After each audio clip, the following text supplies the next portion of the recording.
Population control bill क्यों लाया जा रहा है। पॉपुलेशन कंट्रोल बिल पर अगर आप देखेंगे कि प्रधान इस सरकार का ही बात हम करें तो एक 15 अगस्त को, इस बार नहीं उससे पिछली बार 15 अगस्त को लाल किला से प्रधानमंत्री जी ने भाषण दिया था, पॉपुलेशन की जनसंख्या वृद्धि हमारे लिए खतरा है। जनसंख्या वृद्धि हमारे लिए खतरा है, ये थॉट आरएसएस के प्रोसेस में है कि जनसंख्या वृद्धि हमारे लिए खतरा है। मैं समाजशास्त्र का विद्यार्थी हूँ, बीएचयू से मैंने ऑनर्स किया समाजशास्त्र में। समाजशास्त्र में ये पढ़ाया जाता है कि कुछ देश जो आज जैसे जापान है, चीन है, वहां की पॉपुलेशन बुढ़ाती जा रही है और भारत की जो सबसे बड़ी ताकत है वो जनसंख्या है। 130 करोड़ जनसंख्या जो है वो उसकी बड़ी ताकत है। आज अगर आप दुनिया को झुका पा रहे हैं तो आप झुका पा रहे हैं अपने मार्केट के बल पर, अपनी जनसंख्या के बल पर आप झुका पा रहे हैं। अगर मान लीजिए कि आप सोच के देखिए कि आपको जैसे जॉर्ज फर्नांडिस ने किया था जब उद्योग मंत्री थे, अमेरिका ने धमकी दी, अमेरिका के पूरे कोको कोला को बाहर का रास्ता दिखा दिया। मार्केट तो अमेरिका की हालत खराब हो गई थी उस समय। कोको कोला बाद में आया जब भारत में तो उसको पेप्सिको, यानी पेप्सिको से तो पिछड़ ही गया, उसके अलावा उसको जो हमारे थम्स अप थे, लिम्का थे, पार्ले जी ग्रुप को खरीदना पड़ा, तब वो एंट्री कर पाया। उसको इतना चोट लगा। तो ये जो जनसंख्या है इसको समाजशास्त्र में एक एसेट माना गया है। इसको एक बात मैं क्लियर कर दूं, जो आप कह रहे हैं तो एसेट ही है। अब दूसरी बात है कि पॉपुलेशन कंट्रोल बिल क्या है, उसमें क्या क्या प्रावधान होंगे। संसद में अभी तक जो मेरी जानकारी है करीब 35 से 35 बार टू चाइल्ड पॉलिसी को संसद में पेश किया जा चुका है, 35 बार। लेकिन कभी भी टू चाइल्ड पॉलिसी यानी पॉपुलेशन कंट्रोल बिल को कभी भी जो है इसको स्वीकारोक्ति नहीं मिली संसद में। पिछली बार आपको ध्यान होगा गोरखपुर के जो सांसद हैं रवि किशन, उन्होंने भी प्राइवेट मेंबर बिल पेश किया था। और इस जो पॉपुलेशन बिल अभी तक जो पेश किया गया है 35 बार, उसमें जो पॉइंट रखे गए हैं वो पॉइंट क्या है? पॉइंट है कि कोई भी दंपत्ति ज्यादा बच्चा पैदा ना करें, दो से ज्यादा ना करें। यदि कोई दंपत्ति 2 से ज्यादा बच्चा पैदा करता है तो क्या होगा? तो उन्हें सरकारी नौकरी नहीं मिलेगी, उनकी सरकारी योजनाओं में उनको लाभ नहीं मिलेगा, सरकारी छूट नहीं मिलेगा। स्थानीय स्तर पर कई राज्य सरकारों ने ये कानून बनाया कि वो निकाय का चुनाव आदि नहीं लड़ पाएंगे। अब अगर हम देखते हैं कि इसको लागू कर दिया जाए तो क्या होगा। सबसे पहले सरकारी नौकरी नहीं मिलेगी। अब हिंदुओं में खासकर यूपी और बिहार ले लें तो सबसे ज्यादा सरकारी नौकरी का क्रेज है। पॉपुलेशन भी देखें यदि हम तो यूपी और बिहार में पर्याप्त है। तो और सरकारी नौकरी में अभी 67 साल में मुस्लिमों का जो प्रतिशत है सरकारी नौकरी में खासकर यूपीएससी आदि में वो सिर्फ 5% था। मोदी सरकार ने उसको बढ़ा के 10% किया। तो सरकारी नौकरी के प्रति मुस्लिमों का रुझान मोदी सरकार ने पैदा किया है, उनका उतना रुझान नहीं है। तो जब ये लागू होगा तो मुस्लिमों को इससे कोई फर्क नहीं पड़ता, क्योंकि हिंदू आरक्षणवाद में और हिंदू जो है अपने ये जो फेक नरेशन वार में हिंदू ने अपने जो पारंपरिक व्यवसाय है उसको छोड़ा। आपको आज बड़े बड़े सैलून देख लीजिए, हबीब ले लीजिए, इतना बड़ा मुस्लिम है और हिंदुओं ने कहा हम नाई का व्यवसाय करेंगे, हमें हीन भावना, उनके अंदर हीन भावना धर दिया गया। आरक्षण में वो 15, 20, 25 हजार की नौकरी के लिए मरते रहे, कहीं पे निविदा संविदा पे, कहीं ठेके पे भी नौकरी हो जाए। तो उनसे उनके व्यवसाय को छीन लिया गया और व्यवसाय बहुत ही तरीके से आरक्षण और जातिवाद करके ब्राह्मणों आदि को गाली दे दे के सारा व्यवसाय शिफ्ट कर दिया गया जो है मुस्लिम वर्ग की होगा। अगर आप देखिए कि जुलाहे का काम मुस्लिम, नाई का काम मुस्लिम, धोबी का काम आज मुस्लिम आपको मिलेंगे। आपको जितना भी आप काम ले लीजिए, अब कारपेंटरी के काम में हिंदू नहीं मिलते, ट्रैक्टर, ठेकेदार, बिल्डिंग कंस्ट्रक्शन का सारा काम सारा उनके पास। मतलब हम लोग जहां रहते हैं सोसाइटी में एक कारपेंटर आपको हिंदू नहीं मिलता। मेरे यहाँ बढ़ई, मैं घर में सबसे बड़ा हूं और बड़ा पोता जब जन्म लिया मेरे दादा, तो मेरे लिए बढ़ई ने वो पलंग बनाया था। बढ़ई ने, मतलब ये रिश्ते होते थे हमारे। बढ़ई पूरा पलंग बनाया, उसके परिवार का पूरा खर्चा हमारे दादाजी हमारे घर उठाते थे, उनके उसके बदले में साइकिल आदि जो। तो रिश्ता ये होता है, वो पैसे नहीं लेते थे। उनके बेटी घर की शादी में पूरा परिवार मदद करता था, ये रिश्ते होते थे। और आज वो सब छोड़ दिए गए, सबने अपने व्यवसाय, क्योंकि ये सबसे बड़ा जो डैमेज किया है वो मंडल कमीशन ने किया है। पूरे हिंदू समाज को नष्ट कर दिया। और वो मंडल जो खुद जमींदार थे, यादव उससे आते थे और बिहार के मुख्यमंत्री रह चुके थे, उनको ये जनसंघ और मोरारजी की सरकार ने मंडल कमीशन बना दिया और बीपी सिंह और भाजपा की सरकार ने मंडल कमीशन लागू कर दिया। उसने समाज को इतना छिन्न भिन्न किया कि कुछ लोग कुनवाई राजनीति के मास्टर बन गए, लालू, मुलायम। भाजपा को भी मौका मिला, उसी ने लागू, आपको दोनों सरकार में वही थी। SC ST आपने देखा होगा कि SC ST एक राजीव गांधी लाना चाहते थे, ले आया बीपी सिंह, बाद में वही सरकार। तो कुनबा में तोड़ने का, और इस कुनबा को जबरदस्ती उछाला सरकारी नौकरी। अब ये सरकारी नौकरी के चक्कर में इन्होंने अपने पारंपरिक व्यवसाय छोड़े। और भारत जब दुनिया के GDP में 30% का योगदान दे रहा था, उस समय हमारा ये जो जाति है, जिसको गिल्ड की तरह काम करते थे, और मैं कहूंगा अब तो वो पुस्तक नहीं मिलती, सार्थवाह पुस्तक है, मोती चंद्र जी ने 60 के दशक में लिखे थे, कैसे हम व्यापार करते थे और ये सारे गिल्ड कैसे काम करते थे, वो सब नष्ट हो गया और हिंदुओं का व्यवसाय चला गया। भारत की GDP 7-8 पे घिसट रही है, क्योंकि हम अपना तोड़ चुके हैं और सरकारी नौकरी पे हिंदू समाज को डिपेंड बना दिया है।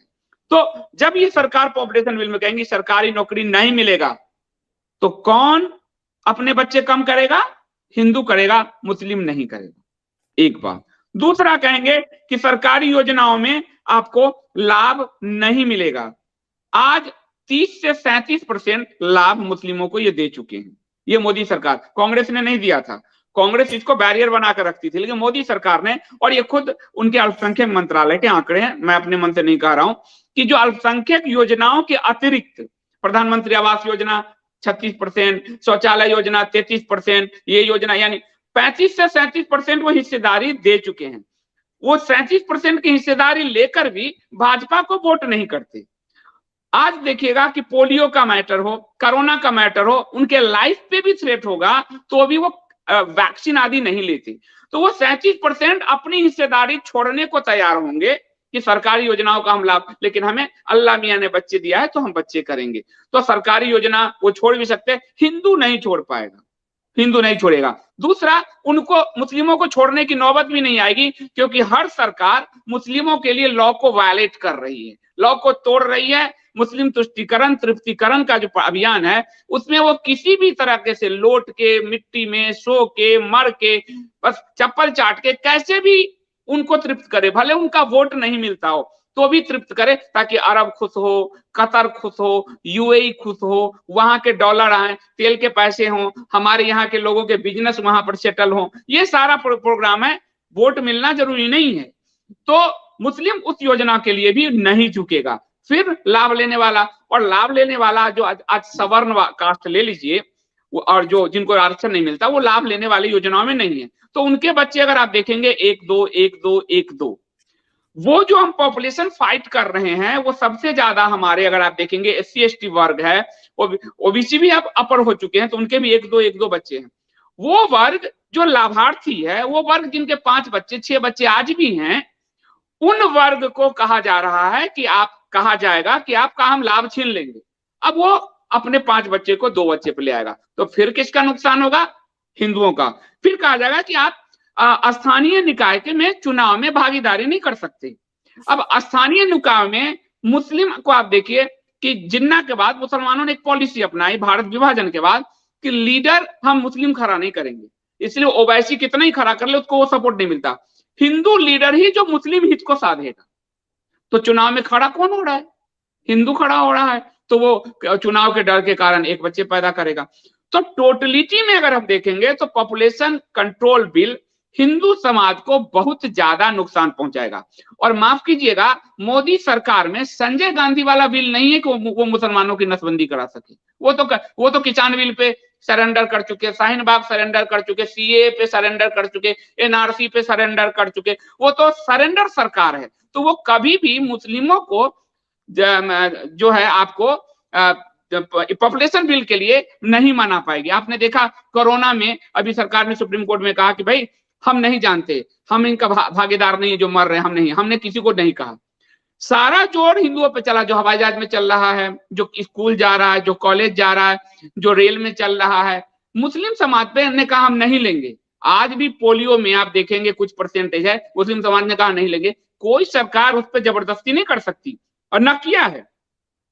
तो ये फिर क्या करेंगे, तो वो पूरा हिंदू पॉपुलेशन तो कम होता जाएगा और मुस्लिम पॉपुलेशन उसी रफ्तार से बढ़ता जाएगा। सारे बिजनेस पे उनके कब्जे हो चुके हैं, उनके पास बाहर के फंड भी है, उनके पास सरकार भी है। कोई भी सरकार बने, XYZ, कांग्रेस टू भाजपा, आम आदमी पार्टी टू राजद, आप तृणमूल टू समाजवादी पार्टी, सारी सरकारें मुस्लिमों की सरकारें हैं। तो ये एक बड़ा नुकसान पहुंचाएगा। मुझे याद है समाजशास्त्र में पढ़ाया जाता था कि पॉपुलेशन को कंट्रोल कैसे किया जाए, ये बिल ना लाया जाए। और अच्छा, मुझे पढ़ाने वाले भी मुस्लिम प्रोफेसर थे, इसलिए मैं लोगों को बता देता हूं कहीं ना समझे। और तो वहां कहा जाता था कि सबसे जब पॉपुलेशन कम कहां की रफ्तार कैसे कम हुई, तो 80 के दशक से ये नोट किया गया सर्वे कि जब से टेलीविजन आया तो पॉपुलेशन की रफ्तार उस टेलीविजन के कारण कम हुई, मनोरंजन के साधन बढ़े लोगों के पास, और उस टेलीविजन ने पॉपुलेशन कंट्रोल में बड़ी अहम भूमिका निभाई, खासकर 90 उससे के बाद आप देखते जाएंगे। तो समाजशास्त्र में केस स्टडी पढ़ाई जाती है कि हमें कोई बिल लाने की जरूरत नहीं है, ये अपने आप हो जाएगा एक समय बाद। लेकिन सरकार चूंकि गिमिक करने में माहिर है और पॉपुलेशन कंट्रोल करना ही आरएसएस के फंडामेंटल में, वो बिना स्टडीज कुछ भी कर लेते हैं और हिंदू समाज उस पर ढोलक बजाने की स्थिति में है। हिंदू समाज को मैं ढोलकी ही कहूंगा, वो हर चीज में ढोलक बजाता है बिना सोचे। तो मोदी सरकार, खुद प्राइम मिनिस्टर ने कहा कि हम पॉपुलेशन कंट्रोल करना चाहते, इसलिए पूरी मशीनरी लग गई। मैंने ये जरूर कहा कि आपने पिछली बार कहा तो अभी तक आपके बिल कहाँ हैं, ये तो सवाल मैं एज ए जर्नलिस्ट पूछ रहा हूं।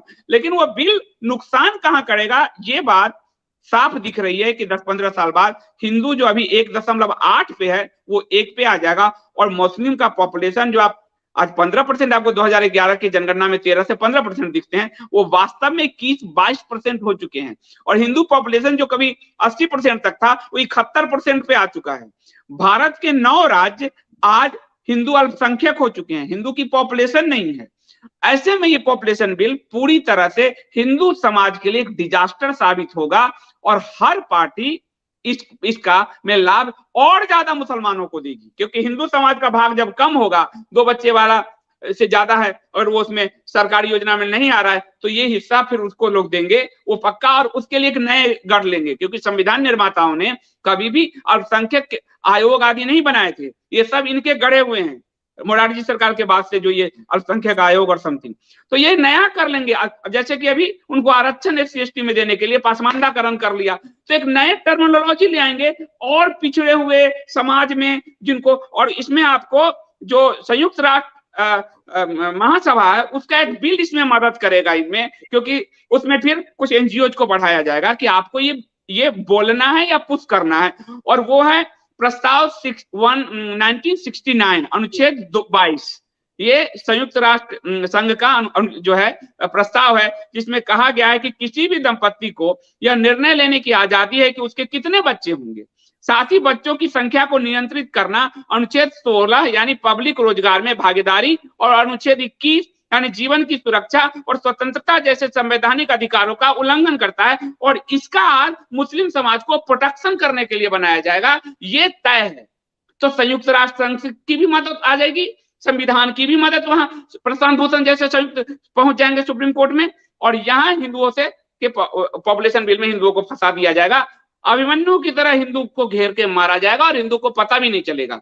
ये इस बिल की हकीकत है। इसलिए हिंदू समाज को इस पर, और जैसे आप प्रोग्राम कर रहे हैं, और प्रोग्राम करते हुए जागरूक करना है, वो ये न कहे कि भाजपा हमारी सरकार है, हिंदूवादी सरकार है, और उसके हाँ में हाँ मिलाने के कारण आज सच्चर कमेटी भी लागू हो गया और हिंदू अपना दांत खींचे निपोरने के अलावा कुछ नहीं कर पा रहा।